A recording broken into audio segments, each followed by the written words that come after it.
नमस्कार बच्चों, आप लोगों के लिए मेरे द्वारा संचालित नवबोध प्रकाशक द्वारा प्रकाशित लेखा शास्त्र अकाउंटेंसी क्लास 11 के स्टूडेंट्स के लिए बैक साइड के क्वेश्चंस क्रियात्मक प्रश्नों के हल की सीरीज चल रही है। इसी क्रम में हम देखेंगे चैप्टर नंबर 6 सहायक बही पार्ट 2, जिसमें हम देख रहे हैं 3 कॉलम केस बुक, और आज देखेंगे क्वेश्चन नंबर 12।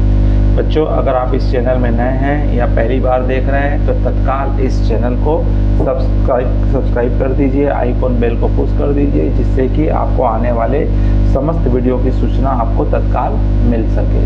चलिए बच्चों, देखते हैं क्वेश्चन नंबर 12 क्या कह रहा है हमको और ये किस प्रकार से बनाया जाएगा। तो सबसे पहले आप कॉलम देख लिए है, date, particular, discount, cash, bank. उसी प्रकार क्रेडिट साइड में है date, particular, voucher number, LF, discount, cash और बैंक का। सबसे पहले आपको यहाँ पे निम्न ट्रांजेक्शन्स को 3 कॉलम कैश बुक में लिखने बोला है। 2002 अगस्त 1 को आपको बता रहा है कैश इन हैंड है 2925। तो सबसे पहले 2002 में अगस्त 1 को लिखेंगे टू बैलेंस PD, कैश के कॉलम में लिखेंगे 2925 और बैंक के कॉलम में लिखेंगे 4260। 2002 में आपको बोला हुआ है यहाँ पे सैलरी दिया, बोलता है वेतन दिया चेक द्वारा, तो बाई सैलरी अकाउंट, और बैंक के कॉलम में आप क्या लिख देंगे, अमाउंट्स लिख देंगे। 800 रुपीज़ उसने दे रहा है, तो 800 रुपीज़ बैंक के कॉलम में आपका आ जाएगा। सेम डे पे 2 तारीख को ही वो बोल रहा है किशोर को दिए, पेड टू किशोर, तो आपका क्रेडिट साइड पे आ जाएगा बाई किशोर,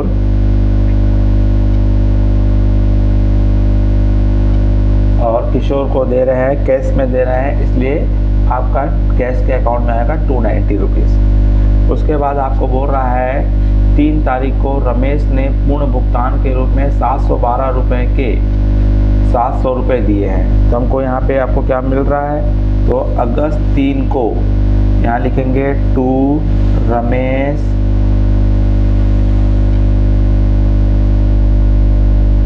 और आपको एक्चुअल में उसको 712 रुपये मिलना था, लेकिन वो आपको कितना दे रहा है, 700 रुपये दे रहा है, और आपने उसको 12 रुपये क्या दे दिए, डिस्काउंट दे दी। तो डिस्काउंट में आएगा 12 रुपये, कैश में आएगा 700 रुपये।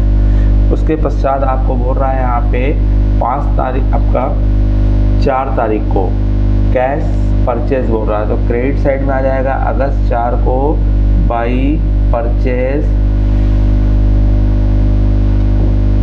और आपको क्या बोला है, बाई परचेज है, किस में किया उसने, कैश में किया है, तो कैश में आएगा 820 रुपये। फिर उसके बाद बोल रहा है आपको 5 तारीख को बोल रहा है कैश सेल, तो डेबिट में आ जाएगा टू सेल्स, और कैश के कॉलम में आ जाएगा आपका 2200 रुपये। उसके पश्चात आपको बोल रहा है यहाँ पे 6 तारीख को बोल रहा है बैंक में जमा किए, पेड इनटू बैंक, तो इसकी काउंटर एंट्री होगी 6 तारीख को। डेबिट साइड में लिखेंगे टू कैश, और LF में लिख दीजिए C, और बैंक के कॉलम में लिखेंगे 2000 रुपये, और सेम डे पे क्रेडिट साइड में होगा बाई बैंक, और काउंटर एंट्री लिखेंगे, और किसके कॉलम में आ जाएगा, ये कैश के कॉलम में आ जाएगा 2000 रुपये। उसके पश्चात बोल रहा है आपको 8 तारीख को चेक मिला सोहन से पूर्ण भुगतान के लिए 1000 रुपये के बदले में 980 रुपये। अगर ऑर्डिनरी चेक मिलता है तो उसको ऑलरेडी हम क्या मान के चलते हैं, कैश मानते हैं,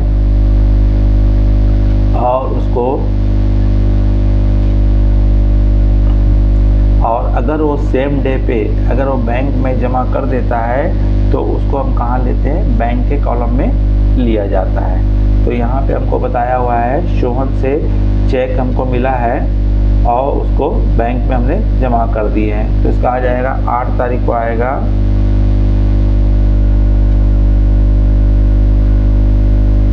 सोहन से एक्चुअल में क्रॉस चेक मिला है,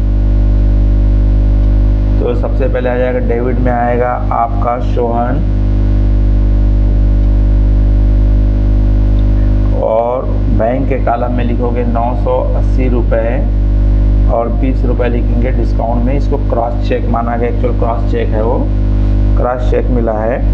फिर उसके पश्चात हमको बोल रहा है आपको 11 तारीख को बोलता है भुगतान के लिए शंकर को 1500 रुपये में से 1000 रुपये का चेक और शेष रोकड़ दिए। मतलब यहाँ पे 11 तारीख को हम उसको दोनों तरीके से पेमेंट कर रहे हैं। तो क्रेडिट साइड में आ जाएगा आपका, क्रेडिट साइड में आएगा शंकर,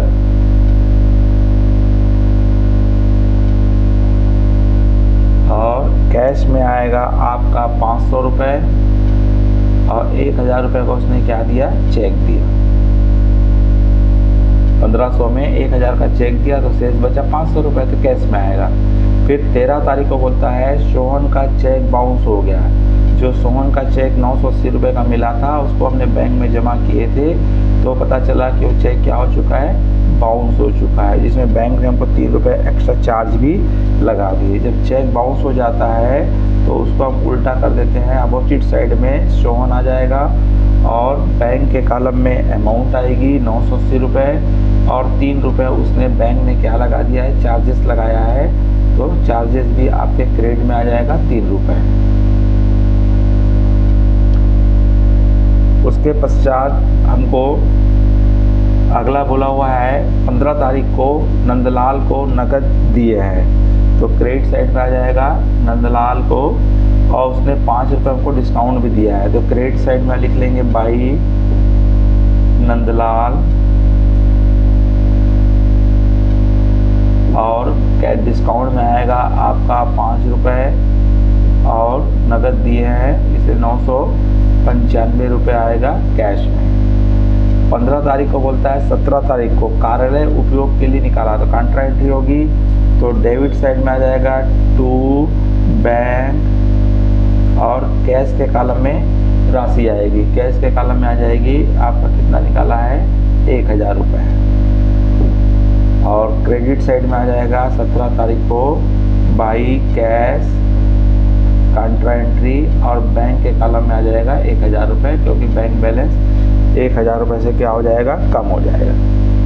फिर आपको बोल रहा है 19 तारीख को बोल रहा है कैश सेल, तो 19 तारीख को टू सेल्स आ जाएगा और कैश के कॉलम में आ जाएगा आपका 555 रुपये। उसके पश्चात आपको बोल रहा है कैश सेल 21 तारीख को मशीन खरीदी और चेक से भुगतान किया, तो क्रेडिट साइड में आएगा मशीन खरीद रहे हैं अपन, मशीन और अमाउंट्स किस में दिया उसने, कैश चेक से दिया है, इसलिए बैंक के कॉलम में आ जाएगा 7500 रुपीज़।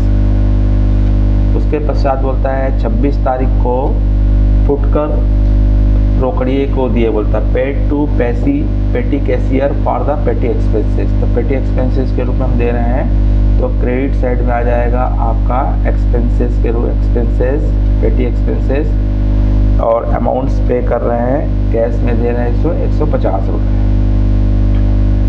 उसके पश्चात आपको बोला है 31 तारीख को निजी प्रयोग के लिए बैंक से निकाले हैं, तो आपका ड्राइंग्स आ जाएगा क्रेडिट साइड में और पर्सनल यूज़ के लिए निकाला है और अमाउंट्स कितना निकाला, 655 रुपये किस में आ जाएगा, बैंक में आ जाएगा। तो इस तरह से बच्चों इसमें हम पूरी पोस्टिंग करेंगे और पोस्टिंग करने के पश्चात अब आपको इसका बैलेंस निकालना है। तो बैलेंस निकालेंगे तो सबसे पहले आपको इसका बैलेंस लिया जाएगा, तो कैश डिस्काउंट का देखोगे तो डेबिट में 12 रुपये और 20 रुपये आया है, मतलब 32 रुपीज़ और क्रेडिट साइड में मात्र 5 रुपये है।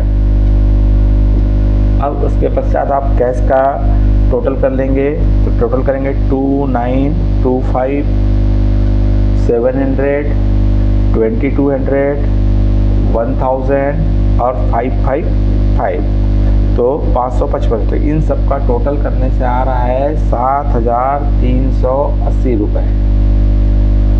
बैंक का आप टोटल करोगे 4260 रुपये है, 2000 है, 980 है और 4698 रुपये है। आपका कितना है, 980 रुपये है। 3 आइटम है, लेकिन इसके क्रेडिट साइड का टोटल क्या आ रहा है, ज़्यादा आ रहा है। तो इसके क्रेडिट साइड का टोटल आपको निकलेगा बैंक का। तो चलिए पहले कैश का क्रेडिट साइड का बैलेंस निकाल लें। तो आपको क्रेडिट साइड में जो आइटम है उनका टोटल कर लीजिए। तो 290 रुपये प्लस 820 रुपये प्लस 2000 प्लस 500 रुपये प्लस 995 और प्लस 150।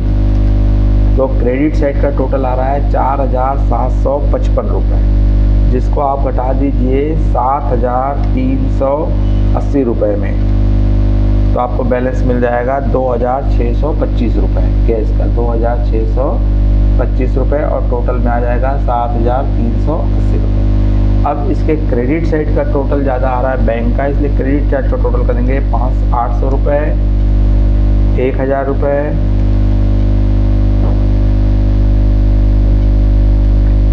800 प्लस 1000, तो आपका आ गया 1800। उसके बाद इसमें 980 रुपये प्लस 3 रुपीज़ प्लस 1000 रुपये